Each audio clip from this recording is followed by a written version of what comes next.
Vous savez très bien que dans l'univers de Naruto, on a eu le droit à plusieurs combats qui ont été iconiques dans l'œuvre, où des personnages ont eu aussi le droit à un gain de pouvoir, ce qu'on peut appeler un power-up, ça veut dire un stade d'évolution qu'ils n'ont pas eu au tout début de l'œuvre. Donc aujourd'hui, je vais vous présenter 5 personnages, selon moi, qui ont eu un power-up juste incroyable dans l'œuvre de Naruto. Attention, bien sûr, ça reste quelque chose de personnel et subjectif, donc s'il y a un personnage peut-être que je n'ai pas cité qui mérite d'être dans cette vidéo pour vous, n'hésitez pas à me le dire, et pourquoi pas aussi faire le même style de vidéo dans d'autres univers comme One Piece, etc. Sur ce, messieurs dames, on perd pas plus de temps et on va parler du premier personnage qui m'a marqué avec son power-up, un classico, Naruto en mode ermite.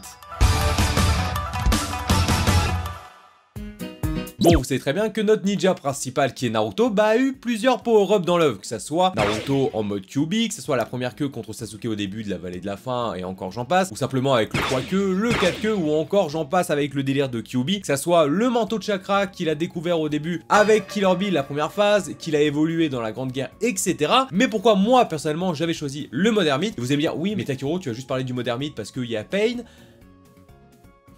Un peu? Non, vraiment, pourquoi je voulais en parler, c'est tout simplement parce que Kyuubi, pour moi, tout ce qui est en rapport avec ça, donc de la première queue à la dernière, vous avez compris, et c'est vraiment juste une prolongation du pouvoir de base de Naruto. Alors que le mode ermite, c'est quelque chose qu'il a appris, c'est vraiment un power-up où, il a dû s'entraîner quelque chose qu'il a eu, qui vraiment, il s'est procuré, avec la sueur de son front, on l'a vu plusieurs fois, s'entraîner sur le mont Myoboku. Il y a vraiment, ce principe où Naruto, c'est les fruits du résultat qu'il a fait de son entraînement. Vraiment, le mode ermite, quand au début, Jiraiya a commencé à lui en parler, on était en mode qu'est-ce que c'est que ça? Pourquoi tu viens nous rajouter quelque chose alors que le mode Kyuubi tu coco, tu vois. Quand on a vu le principe de Naruto en mode Kyuubi à 4 queues contre Orochimaru, on s'est dit il y a un potentiel juste énorme. Alors quand on a commencé à nous mettre le mode ermite, on savait pas trop à quoi s'attendre. Mais ce qui est vraiment intéressant en tout cas avec ce power up, c'est que le mode ermite par rapport au chakra de Kyuubi, c'est que c'est pas un gain de chakra qu'il va avoir de quelqu'un. C'est lui qui va le créer. Ça reste, je rappelle, pour ceux et celles qui ne se rappellent plus trop ce que c'est le mode ermite, mais bon ça m'étonnerait, le mode ermite c'est vraiment le pouvoir de la nature, vraiment un pouvoir naturel par rapport, comme j'ai dit, un gain de puissance qu'on peut avoir par exemple avec Naruto qui maîtrise au début le chakra de Kyuubi.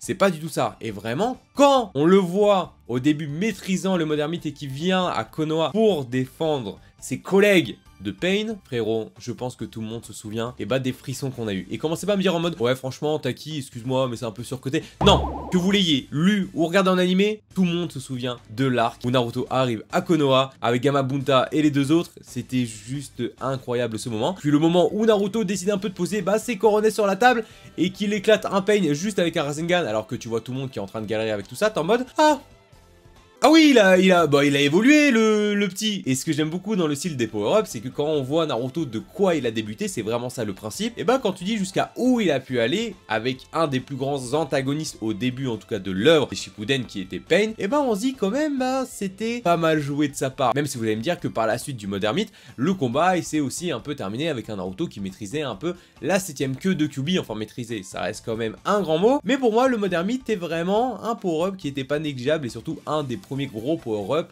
de Naruto. Même s'il y en a qui préfèrent juste le revêtement du chakra de Kyuubi ou encore le mode Rikudo, on peut pas dire que le mode Sennin n'était pas du tout marquant. Bon, là on va parler d'un personnage qui me tient totalement à cœur, un perso que j'adore totalement dans l'œuvre et qui n'est pas forcément très aimé de tous les fans de l'univers. Aujourd'hui je vais vous parler d'un power-up de Sasuke.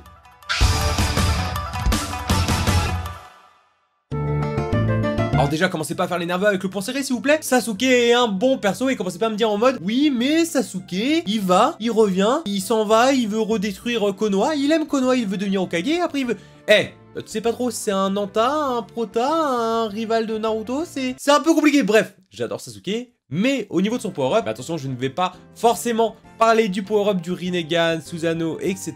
Je vais plus parler de quelque chose qui m'a beaucoup marqué personnellement. Je rappelle encore que c'est quelque chose qui est subjectif, et je pense qu'il y a aussi des personnes qui vont être d'accord avec moi pour dire que ce power-up n'a pas été poussé au maximum, malheureusement. Et je pense qu'on aurait pu faire beaucoup de choses avec. Messieurs, dames, le power-up de la marque maudite. Vous savez très bien, la base des bases dans Naruto au tout début, c'était le Sasuke aussi avec la marque maudite qui a été posée par Orochimaru au tout début. On a eu aussi l'arc du sauvetage de Sasuke où on a eu tous les ninjas du son avec Kimimaro qui était en train de défendre le tonneau de Sasuke qui était en train de maîtriser tout doucement la marque maudite. En tout cas en phase 2, parce que je rappelle la phase 1 c'est tout simplement quand il a les marques qu'il arrive en mode tatouage, et la phase 2 c'est la transformation. Et c'est de ça que je vais vous parler. Déjà, au début, Vous savez très bien, phase 1, Sasuke commençait un peu à péter des câbles et il avait quand même une force un peu pas surhumaine, mais on savait très bien que c'était énormément développé par rapport à ce qu'il avait au début. Rien que son petit combat contre Kazu, où il s'est fait démanteler les bras, où Sasuke il a dit bah frérot t'as voulu faire du mal à Sakura, bon je m'en fous un peu d'elle mais je voulais juste un peu, bon voilà je voulais un peu m'échauffer donc je me suis dit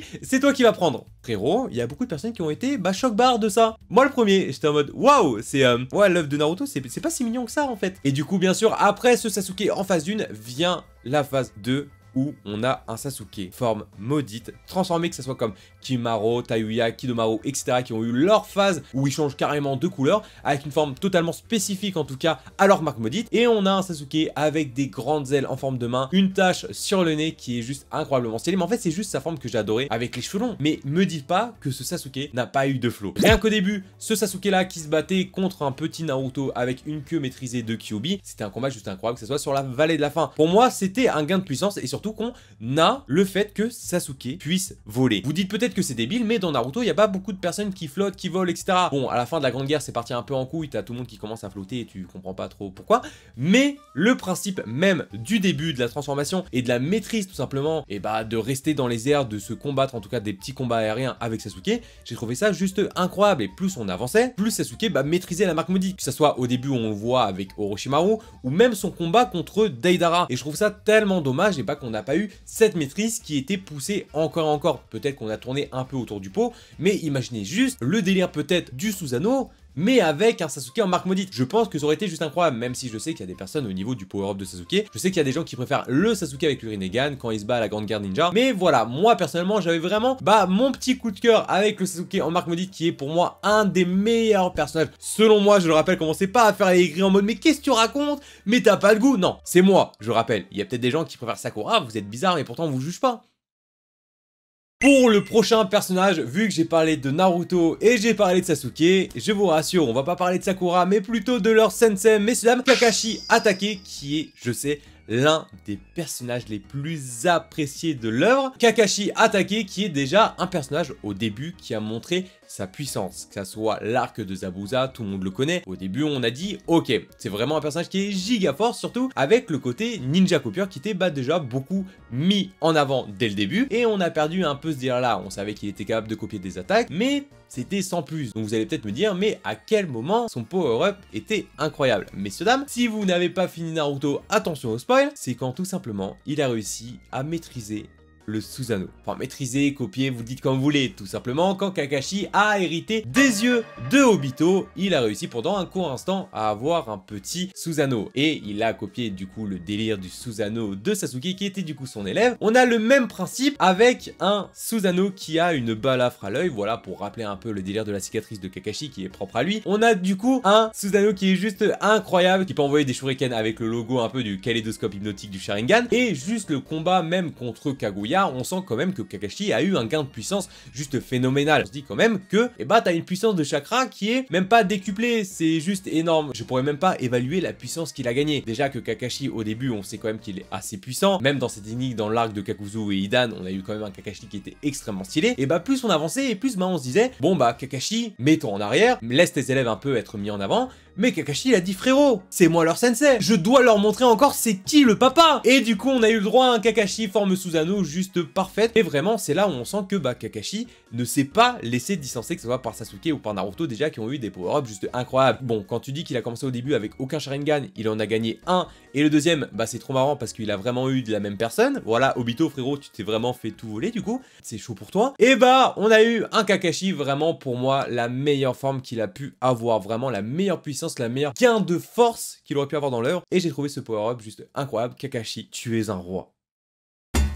Bon, vu que j'aime bien faire des liaisons, pour l'avant-dernier personnage, je vais vous parler du meilleur ami, du meilleur rival de Kakashi. Mais ça, vous l'avez compris, on va parler de Obito Uchiwa, qui est un personnage qui m'a fait beaucoup de peine déjà au début de l'œuvre, et que quand tu vois comment il a évolué, franchement, j'ai tellement un grand respect pour lui que c'était incroyable. Vous savez très bien que Obito a commencé déjà au début un peu mal, c'était un peu le Naruto de l'ancienne époque, en tout cas là où Kakashi a grandi, où Kakashi était, comme je l'avais dit, l'enfant prodige, et on a un petit Obito qui est plus plus un Naruto un peu un cancre. Ce qui est dommage et marrant en même temps, c'est qu'on a vraiment l'inverse de Sasuke et de Naruto. Sasuke qui est aussi un prodige, qui est de la famille Uchiwa, et Naruto qui est un peu un cancre qui sert pas à grand chose. Alors que Obito c'était le contraire. Obito qui était un peu un cancre, mais pourtant il faisait partie de la lignée des Uchiwa. Et on a un Kakashi qui est d'une lignée, voilà, que attaquer, tout le monde s'en fout un peu, à part bon son père qui était Sakumo attaqué, qui était juste à ce qui paraît incroyable, un putain de ninja qui avait énormément de valeur. Mais voilà, Kakashi était plus l'enfant prodige que Obito qui n'avait pas grand chose à lui. Même si au début il a commencé à éveiller ses petites pupilles du Sharingan, c'était pas grand chose, surtout comment il a fini sous un rocher.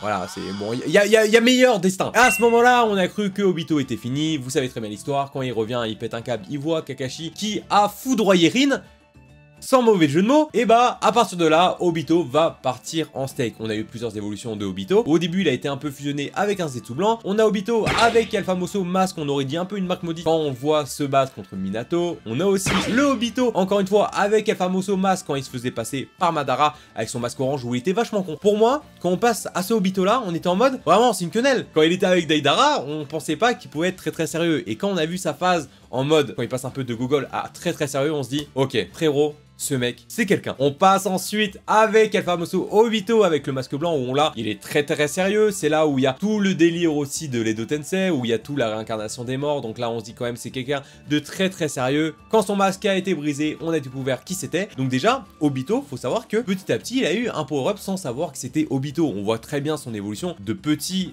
déjà quand il se bat à la Grande Guerre des Ninjas. Au moment où Obito est révélé, on a eu Alpha Moso, son combat contre Kakashi qui a marqué beaucoup de personnes parce que déjà, on a eu des flashbacks de eux étant jeunes. Là où on en revient à son plus grand power-up qui m'a marqué, Alpha Moso, Jinchuriki de Jubi. Il y a des gens qui disent qu'il est en forme Jubi, d'autres en forme Rikudo, vous le dites comme vous voulez, même s'il est vrai, vous savez. Mais ce gain de puissance que Obito a pu avoir, même si pour moi, Obito a un peu, abandonné son humanité, pour avoir un gain de puissance. Vous allez me dire, c'est assez connu dans les animés, mais ça m'a rendu ultra triste en sachant que, quand on connaît le passé d'Obito, qu'il avait le cœur sur la main, il adorait Rin, même s'il le montrait pas forcément, il adorait Kakashi, il adorait son maître, bref, il avait un très grand cœur, et on voit tout ce qu'il a perdu à la fin, et ça donne vraiment cette impression que ça aurait pu être Naruto si Naruto aurait plongé dans les ténèbres comme un délire, soit à la Menma dans le film Roatou Ninja, ou un peu à la Sasuke qui est juste un gain de puissance au début, juste pour vouloir tuer son frère, on a un Obito qui, lui, malheureusement, a le cœur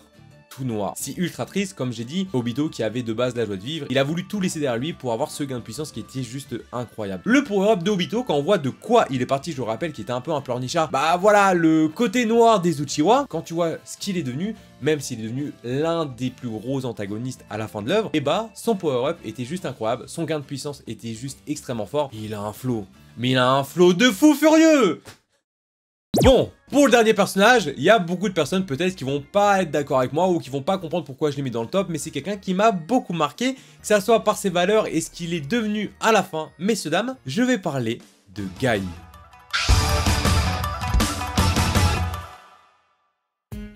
Je sais qu'il y a des personnes qui n'ont pas réussi à saquer ce personnage et au contraire il y a des personnes qui adorent ce perso, mais c'est un personnage qui est venu déjà avec des running gags dans l'œuvre, mais je rappelle que Guy au début de l'œuvre c'est un peu le même délire que Rock Lee. Voilà, personnage gros sourcils, maîtrisant du taijutsu, bon bref vous savez très bien que c'est pas foufou, mais bon déjà les valeurs qu'il a inculquées à Rock Lee étaient juste incroyables. Guy au tout début qui se prenait pour le rival de Kakashi, alors que Kakashi s'en battait les couilles en sachant que c'était un petit prodige, même si vous allez me dire oui Guy était un peu vraiment le rival étant jeune même après de Kakashi, même si Kakashi des fois il en avait marre, il disait oh là là t'as gagné, c'est vraiment un truc de ouf, c'est vraiment un bâtard.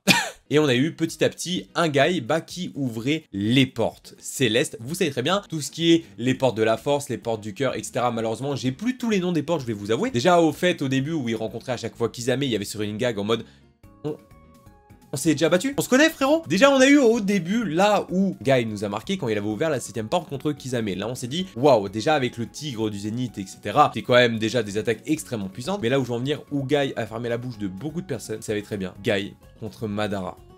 Le fameux Guy et Madara où on voit Guy ouvrir la 8ème porte et déjà quand tu sais que la porte s'appelle la porte de la mort, tu dis bon, Bah voilà, bah merci en tout cas d'être passé Guy, passe une très bonne soirée. Mais dans tous les cas, quand on voit le combat, Guy et Madara, il y a des personnes qui disent juste que c'était incroyable et d'autres personnes qui disent bah c'était pas si fou que ça, il a mis un coup de panard et bah ça. Sauf que si tu récapitules un peu tout, t'additionnes un peu toutes les choses, je rappelle messieurs dames que d'un côté nous avons Guy, ce personnage là, et de l'autre côté il y a Madara. Vous voyez si je dis Madara. Et c'est là où en fait tu dis que et bah Guy a eu un vrai power-up, déjà le gain de puissance qui était juste incroyable, quand tu vois le dragon rouge qui était déjà juste magnifique, et je rappelle que Guy de base, du taijutsu, des petits combats à droite à gauche, la petite tornade de Konoha, ah ça, pour moi c'est un power-up juste incroyable, tu vois un peu le résultat, ce que ça a donné, et bah ce que Guy est devenu pour moi est juste un power-up juste incroyable en termes de puissance, en termes de charisme et surtout en termes de technique. Ce qui est fou encore une fois, c'est que même avec la 8ème porte qui était la porte de la mort, et bah Guy en est sorti vivant, même si malheureusement ça m'a rendu super triste, il peut pas trop bouger, il est un peu devenu paraplégique, il est un peu en fauteuil roulant, mais juste le fait qu'il a réussi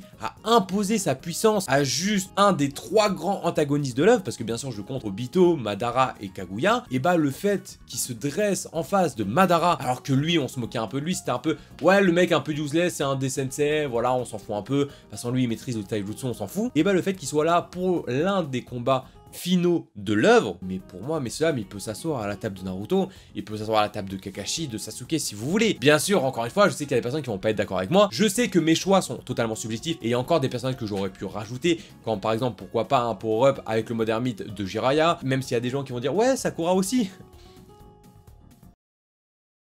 Je sais qu'il y avait aussi le power-up de Madara, mais bon, Madara qui était quand même puissant, il s'était aussi un ninja prodige, je me suis dit, bah, peut-être pas forcément en parler, peut-être qu'il y a des gens qui auraient voulu que je parle de Itachi, mais Itachi pour moi n'a pas du tout été mis en lumière en sachant qu'il était malade et tout ce qu'il avait. Ça pourrait faire aussi office d'une autre vidéo en mode les potentiels gâchés dans Naruto ou des choses comme ça. N'hésitez pas à me dire aussi des thématiques qui pourraient vous plaire. Et moi, je pense qu'on a fini en tout cas avec ces petits power-ups. En tout cas, voilà, messieurs, dames, je vais pouvoir m'arrêter là-dessus. Si vous êtes encore là, je vais vous souhaiter de bonnes fêtes parce que normalement, au moment où je tourne cette vidéo, ça va être la dernière vidéo de l'année 2023. Sur ce, comme d'habitude, je vais vous donner rendez-vous à la semaine prochaine. Merci d'avoir regardé cette vidéo. N'hésitez pas à le pouce et l'abonnement, ça fait super plaisir. Et sur ce, messieurs, dames, passez une excellente soirée, une excellente journée. C'était Takiro. Ciao! Blazing on the track, boy.